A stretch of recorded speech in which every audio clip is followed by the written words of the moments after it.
изместувањето на конотацијата е заради тоа што во еден сегмент се прави разговор за автокефалноста на Македонската православна црква, искуството на Украина, како може да помогнеме, дали може, тука кажувам кога помага и премиерот Ципрас, се труди да помогне, бугарската црква јасно помага во тој дел, без секако да навлегуваме во одредени односи, но како политичари наша должност е да ги олеснуваме односите. Еве, и дури за спорот СПЦ, МПЦ, ние даваме само позитивни пораки, се обидуваме тоа да го помогнеме, тоа е спор помеѓу црквите кои што треба да се решава.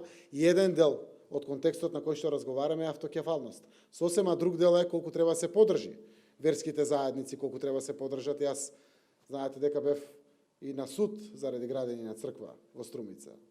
Моето семејство лично, јас имам 14 цркви изградено, 3-4 џамии помогнато. Ги помагам заради тоа што за мене тоа се Божји домови, јас сум верник и верувам дека придонесувам заедно како сите што имат, па може да придонесат во изградбата на Божји храмови. Сум го правел тоа дома или во странство. Последниот обид е да помогнеме на отецот во Загреб, например, што го правиме во моментот за изградба на православна црква во Загреб, на која што Загреб дал бесплатна локација, има пари, но редот и ние некако да помогнеме за да се доизгради тој храм.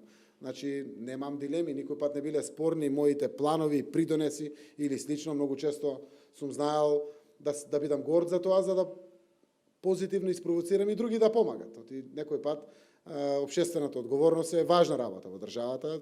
Сум бил многу често пример, најповеќе како градоначалник на Струмица додека сум бил, но секако и до ден денеска мислам дека се што може да се помогне, треба да се помогне. Јас сум православен верник, автокефалноста на Македонската православна црква е отворено прашање и јас ќе продолжам да помагам секако низ диалог и дипломатија, тоа што е дозволено, да се изнајде решение на тоа прашање.